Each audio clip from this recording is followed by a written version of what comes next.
muog ng TMW, ng OFW.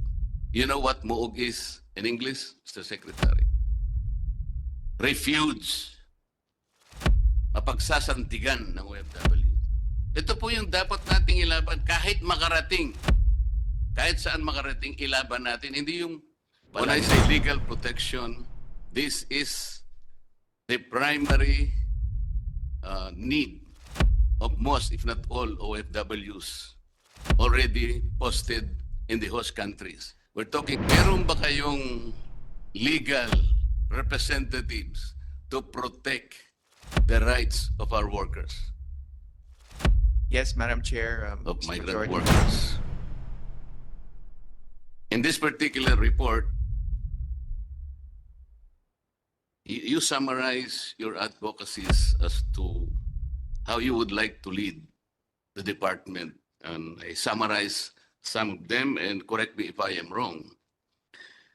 I can see here one of those advocacies is providing legal, medical, and humanitarian assistance through the 1.2 billion Action Fund. There's another one here, Mr. Secretary. Continuing engagement with countries by entering into new and more equitable bilateral arrangements to further strengthen and broaden the DMW as the tahanan ng OFWs, perform regulatory functions for purposes of safe, fair, and ethical recruitment, and to combat illegal recruitment, etc., etc. Pursue deeper bilateral labor relations with OFW host countries, etc., etc. Proactively participate in regional and multilateral fora in coordination with the Department of Foreign Affairs to further advance migrant workers' right, protection, and development. Did I summarize correctly some of the advocacies that you wish to pursue in protection of our OFWs, Mr. Secretary? Yes, Madam Chair. Yes, Mr. Majority Floor Leader.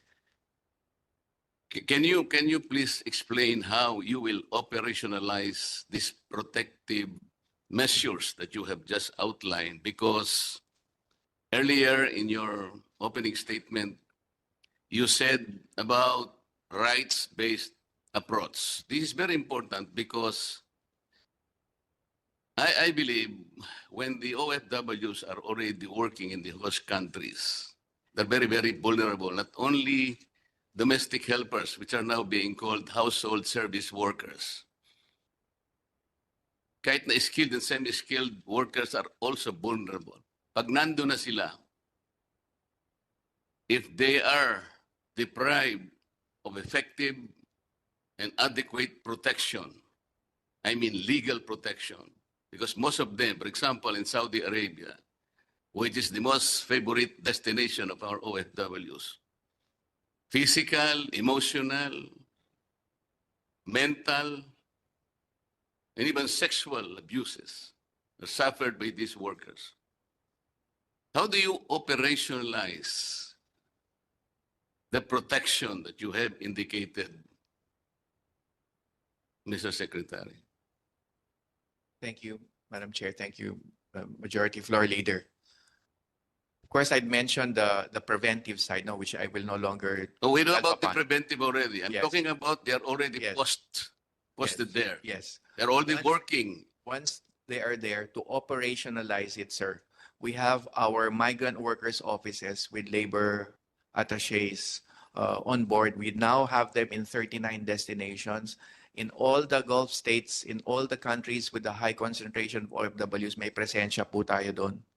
And yung ating migrant workers offices had already been reinforced with 94 local hires over the last few months. And there will be an additional number around 94 to 98 or so regular What do items. you mean local hires? Local hires po, sir, ay yung mga tao on the ground na bihasa na sila, OFWs, some of them who are already well versed with the language, with the culture, and are also enabled uh, to help our OFWs in terms of Let me cases direct on the my ground. question to you, Mr. Secretary. When I say legal protection, this is the primary need of most, if not all, OFWs already posted in the host countries. We're talking here not only of Saudi Arabia and probably the GCC countries. These are the Gulf states. These are the Gulf cooperating countries. Pare-pareho naman yung scenario dyan eh.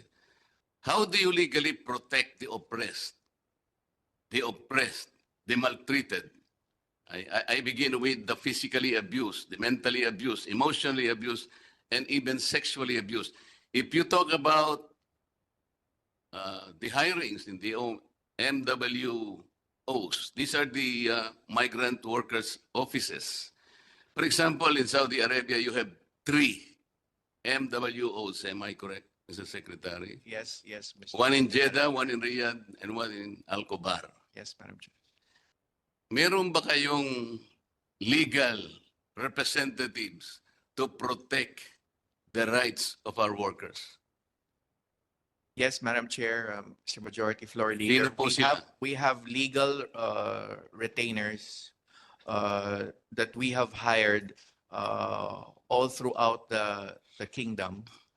And we have legal representation whenever an OFW is either accused in a criminal case or is or willing to put forward a case, either a criminal complaint or a labor complaint before the foreign tribunals. Such Sorry as to cut Saudi. you, Mr. Secretary. When you say legal retainers, are these local secular lawyers? Yes, sir. They're locally hired. They're well versed with. How many the legal secular lawyers did you Uh, hire? Right now, we have two law firms in the Kingdom of Saudi Arabia that we had hired. And But they are retainers, Mr. they're legal Secretary. retainers. Yes, yes.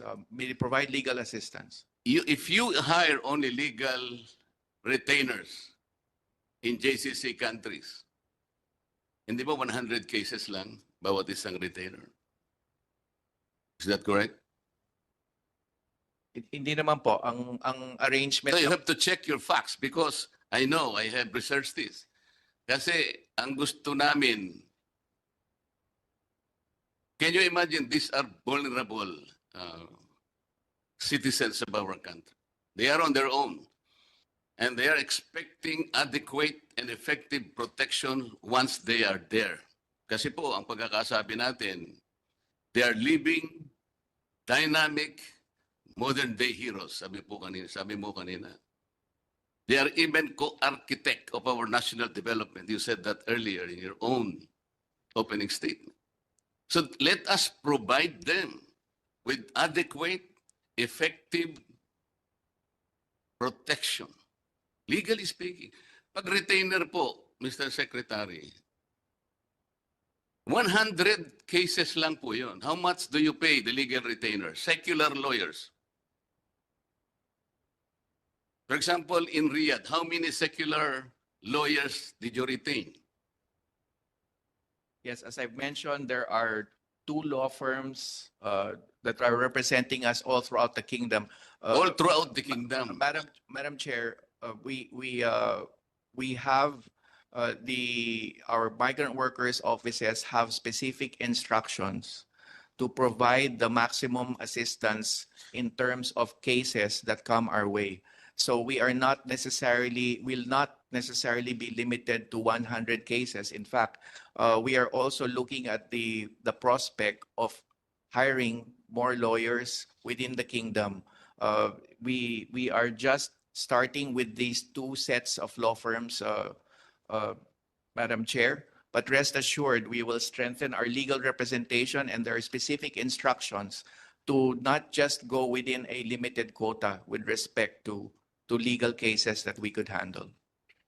Madam Chair, I am belaboring this aspect because if you hire only in-house retainers, they are not supposed to be considered personnel of MWO. Why don't you hire in-house lawyers so that they can be deemed personnel employees of MWO so that they can work from Sunday to Thursdays? Kasi walang trabaho ng Biyernes at Sabado, di ba, Mr. Secretary? So they will work from 6 a.m. to what, 9 p.m.? Is that correct? As far as I know, Madam Chair, the legal retainers are on call at whatever time that they are needed. In fact, the reason why I would know this is because some OFWs need help in the police stations, and it could be at an ungiven moment or any uncertain hour. You have to check your facts, Mr. Secretary. You have to check your facts if they can be called on call because retainer lang sila po eh. Alam niyo yung retainer. And if you have only 2 legal retainers, napakarami po ng problema sa Saudi lang. Paano po ma-undertake po nitong 2 retainers po ninyo kung hindi po in-house lawyers ang inyong i-employ? I also studied that most of your hiring in the MWOs are Sharia lawyers. Wala naman pong problema sa akin yung Sharia lawyers. But you know po, sila'y Pilipino. Sometimes, if not most of the time, wala nga silang work permit dun eh. And they cannot practice law in these host countries. So they cannot help you. Walang masyadong ano yun eh. So tingnan po ninyo yung magiging Yes. problema natin dito. Yes. I have heard the emotional opposition of these 2 guys here. Merong laman po yun eh. Sabi ko nga po sa inyo, for example, do you know, alam po ba ninyo, Mr. Secretary, na yung pong mga karamihang na manggagawa natin sa Saudi are not released by their employers, even after finishing the 2-year contract. Kaya po kung minsan, nagre-request po sila ng rescue sa MWO. Alam po ninyo yun. Ilan po ang ganitong kaso? Do you know? Napakarami po nito. Yes.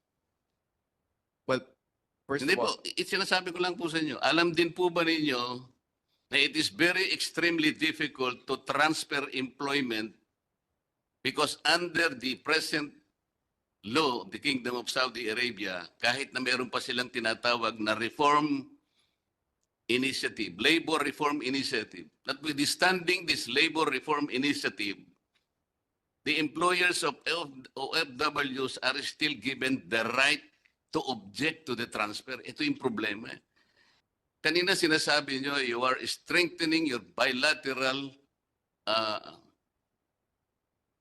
connections with the host countries. Ito yung pinaka-importanting isa sa ayusin nyo. If the employer can object to the transfer, nagkakaroon na naman problema dito. This amounts to servitude. They cannot even transfer. Napakarami po nito. You don't even know how many are these people. Tingnan po ninyo. Ang nangyayari po kasi, Madam Chair, no?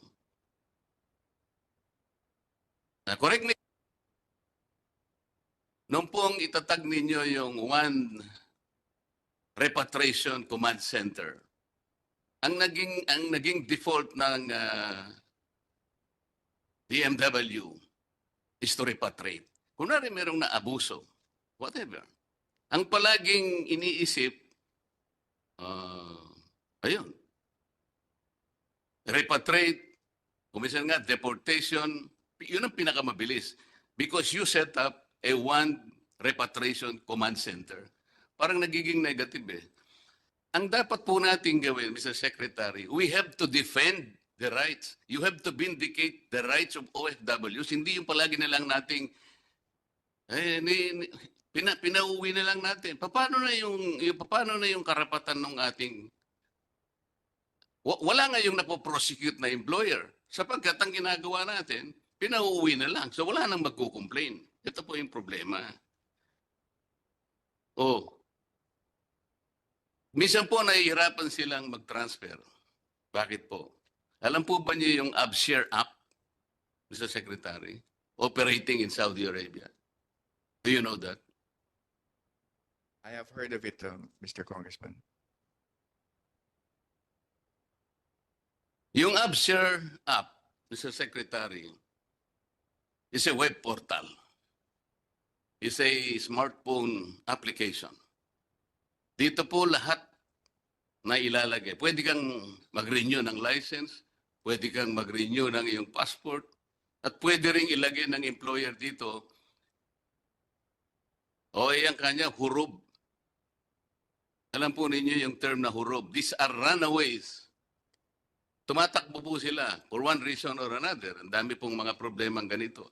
Pag kayo po ay nahurob, reported as hurub, do you know the status of an OFW, Mr. Secretary, who was reported as hurub? Alam po niyo kung ano yung magiging kalagayan niya? Can you, Yes, can sir. you, Sure. can Yes, you please yes. answer? Yes. What is the status of an OFW who has been reported as hurub? Essentially, Madam Chair, the status would be uncertain.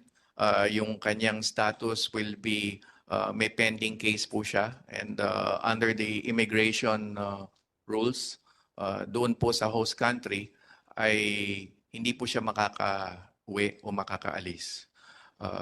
Kaya po pumapasok po yung ating migrant workers offices precisely in the first place to shelter the OFW needing shelter under hurub status, and also to assist that person in terms of clearing his or her name para po siya makauwi na ligtas sa ating mahal na bayan. And I have figures, Mr. Congressman, of the cases which I could share. How many, Secretary? We have the cases are divided into various categories. This is a report from MWO Riyadh. 96 maltreatment cases, 1,283 contract violation cases, 92 with health problems, 287 personal problems. The immigration-related problems, which could be hurub cases, would be 701. Sexual harassment, 15, and we have 3 rape cases and 37 in other categories. Ilan ang total, Mr. Secretary? The total would be 2,514. So kung dalawa lang ang retainer mo, ang bawat isa, tig-1,000. Do you think kaya po nilang ayusin lahat yon? Hurub po ito eh. Ito po yung most extreme na problema pagka hurub ka eh. Karaniwan po, i-report po ng employer na hurub para lamang sa makabawi. It is a leverage being used by the employer kasi pag nag-complain yung employee, hindi siya sinasahod, hindi siya binabayaran, or any other contract violation, okay, yung end service benefit ayaw ibigay. So para makaganti siya, to get even, magkano siya ng hurub? Kawawa yung ano. The hurub, Mr. Secretary, is deprived of all the rights of a legal worker to seek job. Kasi hindi siya makakapaghanap ng trabaho. He cannot even he cannot even seek medical consultation or hospitalization. He cannot even file complaint. He cannot even open a bank account to send money to his family. That is the problem of a hurub. Kaya po ang kanina po yung sinasabi ko, kung ang advocacy ninyo is to protect, let us protect them. Pero paano mong po-protectionan? Let us fight, for example, an opponent. Wala naman tayong army. So the advocacies that you have listed here become empty socio-economic aspirations. Kailangan po natin ng protection. You need secular lawyers, in-house lawyers. Huwag mong sasabihin, Mr. Secretary, na mahal po. Talagang mahal. I think to employ one secular lawyer, that's about 15,000 real. That's about 225,000 pesos. Mahal po talaga yun. But you have a budget. What is your budget today, Mr. Secretary? Yes, Madam Chair, there's no question that we have a budget, and that's why the instruction is to hire more lawyers. I was about to say that alongside the 94 local hires that we obtained last year, we are poised to hire 98 or so regular positions. And so with this, pwede pong isama doon, Mr. Congressman, yung sinasabi ninyong in-house lawyer. At tama po kayo, 2.8 billion ang ating budget. Hindi po kami magtitipid when it comes to Kaya nga, you have legal to representation. estimate the numbers. Kasi tingnan mo lang, yung arbitrary reporting of Kuru, Mr. Secretary, in Riyadh alone, there's an average of about 12 runaway workers per day. Imaginein mo. Pagkatapos, wala ka man lang in-house lawyers. Sharia lawyers ang nando. Pilitling. Karaniwang ginagamit nyo nagta-translate po. They are adept in Quran and in Hadith. But you know, they are not well-versed in the secular laws of the host country. Administrative, criminal, civil, labor, immigration, etc., etc. You need someone or somebody, a phalanx of legal defenders for the rights of OFWs. Pag wala po ito, all this na sinulat natin are empty social aspirations. Ito po yung nagiging problema natin. Bakit hindi po tayo for example po, in Riyadh, you can hire at least 3 secular lawyers. In Jeddah, you can hire 2. In Al-Khobar, you can hire 1. Di ba, Mr. Secretary? We fully agree, Mr. Chair. Right now, when I say 2 legal retainers, I mean 2 legal retainer law firms, which could be more than 1. But we fully agree it will never be enough in terms of the legal support that our OFWs need.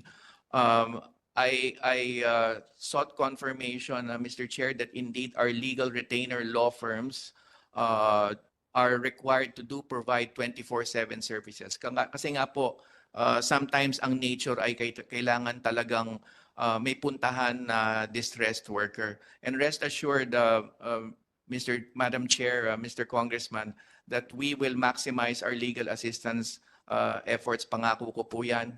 At yes, we will abide by your suggestion. Paano nga yung gagawin mo, Mr. Secretary? Ito nga na, tingnan mo ang isang secular lawyer, sinasabi ko sa'yo, will cost you 15,000 real. That's about 225,000 pesos. So that will be 2,700,000 pesos per year. So kung kukuha ka ng 3 para sa Riyadh, 2 para sa Jeddah, 1 para sa Al-Khobar, 6 lang yun eh. That will be only 16,200,000.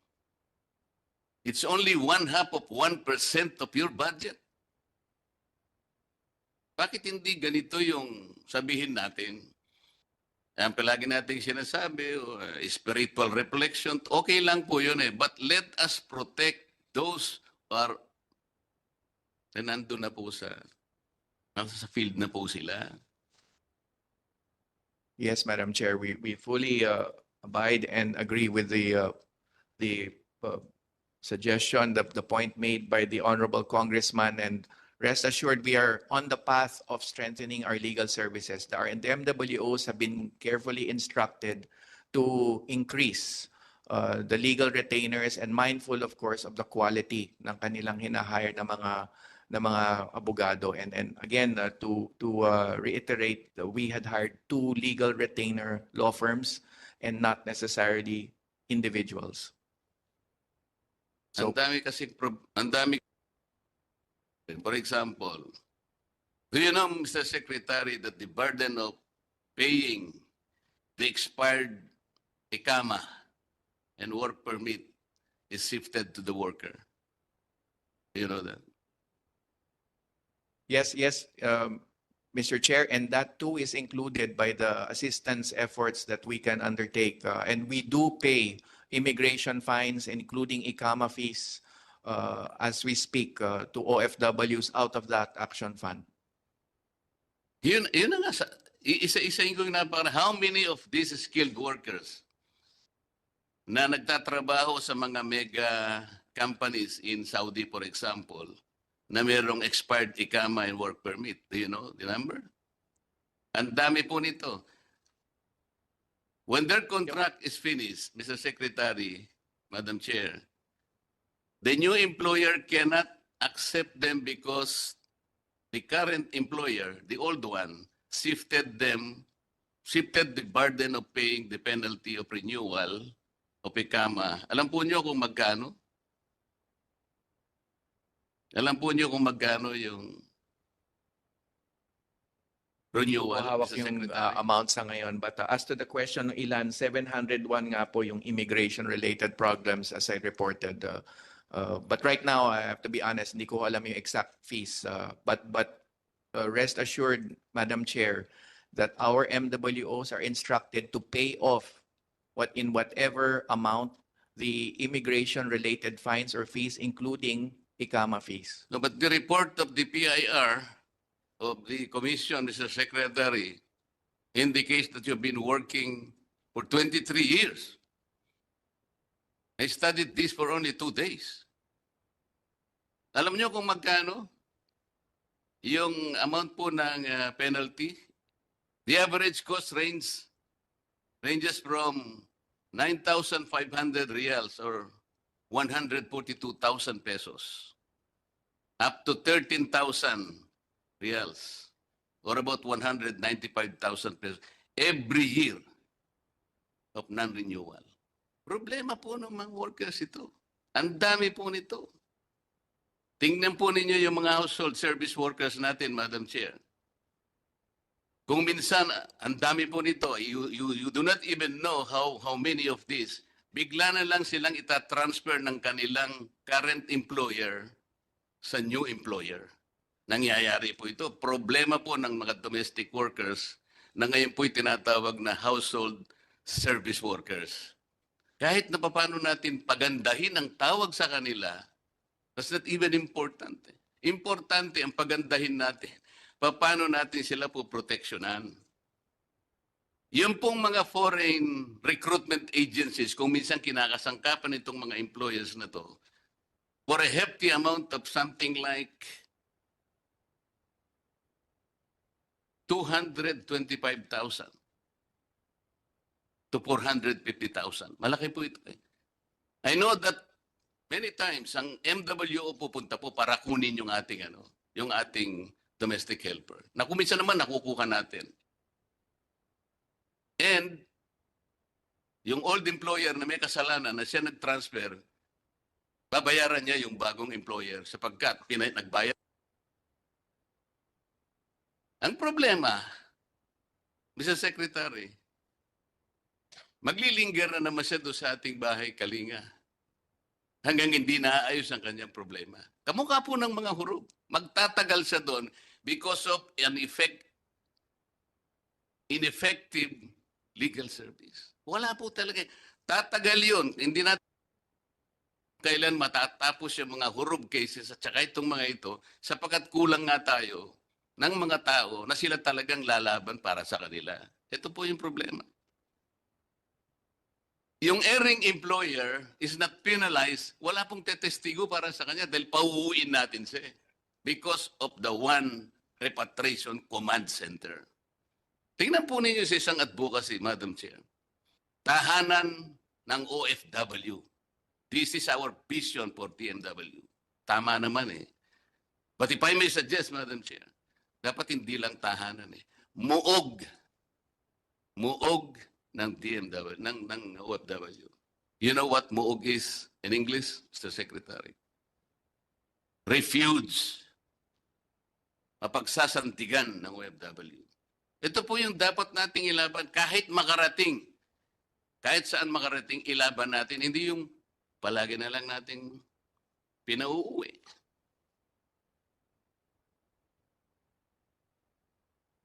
Minsan po, magre-refuse ang employer to issue exit visa sa mga domestic workers. Problema na naman yun.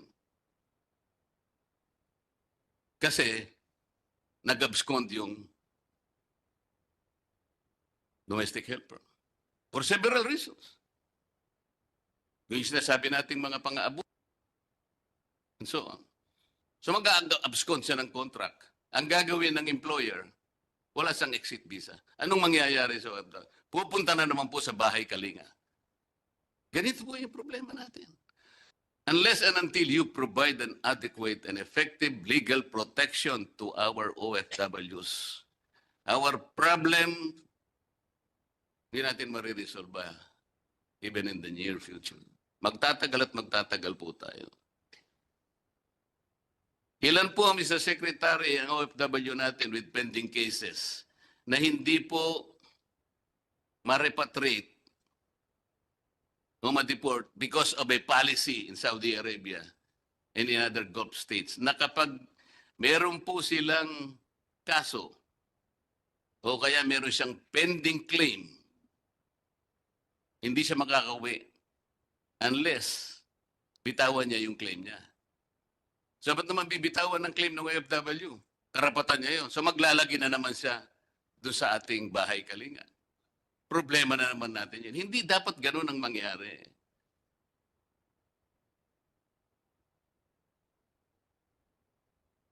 Do you understand I understand the magnitude of the problem? Yes, Mr. Chair. Hindi po cosmetic ang ano dito eh. Hindi cosmetic ang approach dito.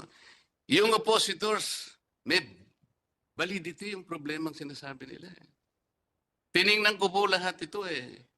Opo. Malaking problema talaga ang inaharap na. Until and unless you are able to present an effective pathway. Hindi lamang yung pathway kung saan patungo yan. Yung problema muna ang atakihin natin. Mr. Secretary. Can you present today an effective pathway towards the direction of protecting adequately? Para po masabi natin Yes, Mr. Chair. ang DMW ay tunay na muog, hindi lamang tahanan ng Yes, OFW. Mr. Chair. Mr. Chair, kung pwede, Madam Chair, pwede ko pong unahin yung aspeto na nabanggit ninyo na kailangan makauwi na hindi makauwi. Part of the function of our repatriation unit in the Department of Migrant Workers is precisely to impose our regulatory authority. And that is one effective means, I would say. Yung pong kapangyarihan natin dito na mag-regulate ng mga licensed recruitment agencies. Nung una po akong pumasok sa DMW, yan po ang sabihin na nating ipinataw namin na patakaran. May mga recruitment agencies po na nag-react. Kasi doon po sa kasong dinidescribe nyo, Mr. Congressman, precisely is one of the cases that we have encountered. Yung binibueltahan yung worker ng kaso, let's say theft o ano paman, para lang siya ma-neutralize yung kanyang claim, mabaon siya sa pagiging hurub o hindi siya makalabas ng bansa, hindi makapagtrabaho. Kaya't ang isang sinagawa natin ay yung regulatory side natin for on the part of the licensed recruitment agency and the foreign recruitment agency to help in terms of facilitating lalo na doon sa aspeto ng pag-release dahil nga po merong sponsorship system doon na siya rin namang ini-engage natin ang host country sa pakikipag-usap. Meron pong mga paunang ulat sa Kingdom of Saudi Arabia, Mr. Chair, na yung matter on transfer ay riniresolba na nila at we are continually engaging the Saudi side na yung pong adverse effect ng sponsorship system ay luwagan na po nila, lubayan na nila kasi nga po merong mga hindi makalipat sa kanilang choice o kaya hindi makauwi sa pamamagitan ng kanilang free will.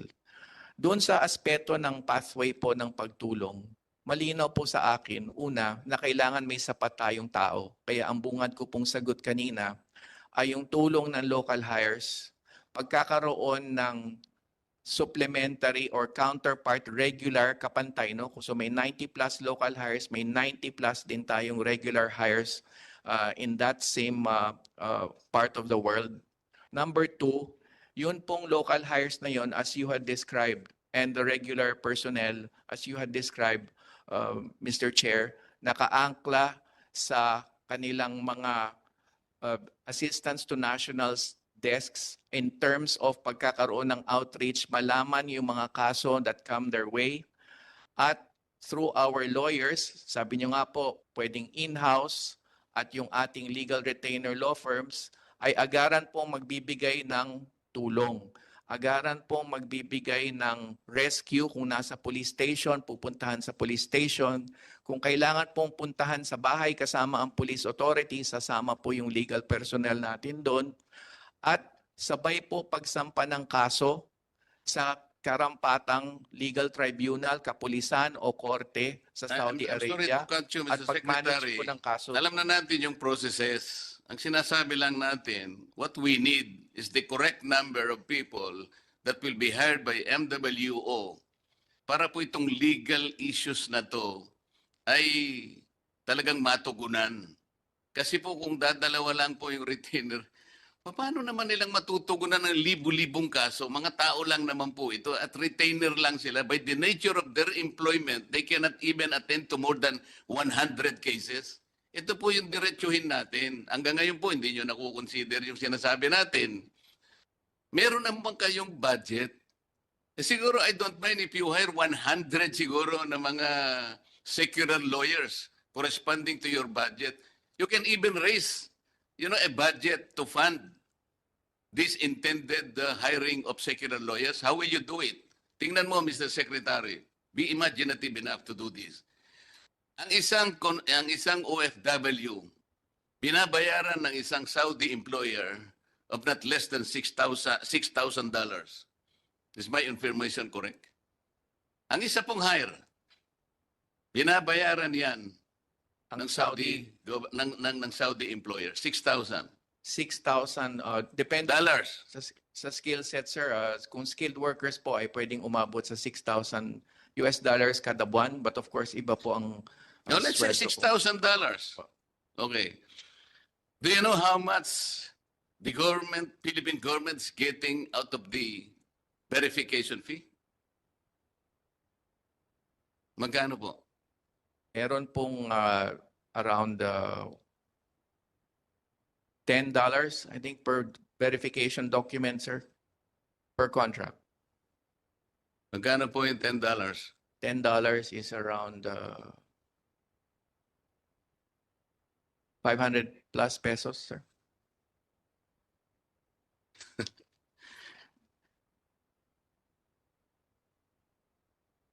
Mr. Secretary, yung Saudi government is getting 27% of that $6,000 pagka po yung mga HSWs natin. Ibig sabihin, domestic helpers. But it gets 40% of that amount pagka yung skilled workers, kaya yung sinasabi mo. Hindi po totoo. Ang sabi nyo, yung nakukuha natin, $10. Hindi po. Ang nakukuha natin out of that is 80 reals.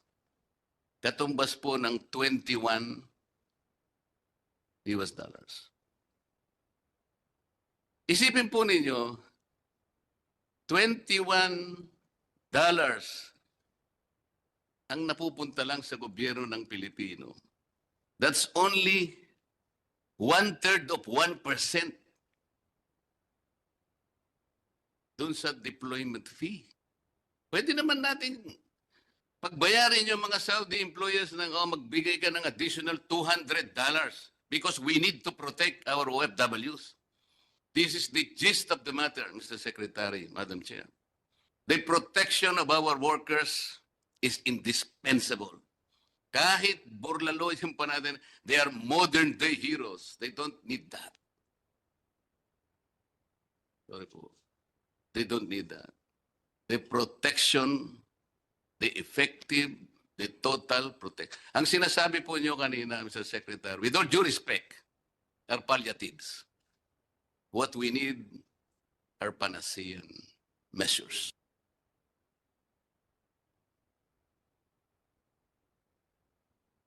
Madam Chair, I'm afraid I have so many other questions kasi gusto ko sana magkaroon ka pa ng witness protection program. Because gusto ko talaga ma-prosecute yung mga employers. This is the right of our workers. We need to prosecute the erring. Hindi yung ibaban natin. Huwag na tayong magpapunta doon, iba? Alam po niyo kung sino nagsasuffer? Tayo rin eh.